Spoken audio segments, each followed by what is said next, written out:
বাইরে ভীষণ ঝড় হচ্ছে। বউ বাচ্চা সব বেড়াতে গেছে। আমারও যাওয়ার ইচ্ছে ছিল, কিন্তু চাকরির খাতিরে যেতে পারিনি। বউ রান্না করে রেখে গেছে। আমি ফ্রিজ থেকে খাবার নামিয়ে গরম করে খেয়ে নিলাম। রাত 11টা বেজে গেছে। অফিসের ফাইলগুলো গুছিয়ে ঘুমাতে গেলাম।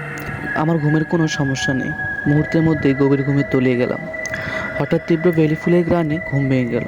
কয়টা বাজে ঠিক জানি না, তবে আনুমানিক রাত 3টা হবে হয়তো। মনে হচ্ছে ঘরে কেউ একজন আছে। সে হাঁটছে। তার হাতের কাচের চুড়ি শব্দ পাচ্ছি। মেয়েটা হয়তো চুলে বেলি ফুলের মালা পড়েছে। আমি যে লাইট জ্বালিয়ে দেখব ঘটনা কি, সেই সাহস পাচ্ছি না। ভয়ে আমার হাত পা কাঁপছে।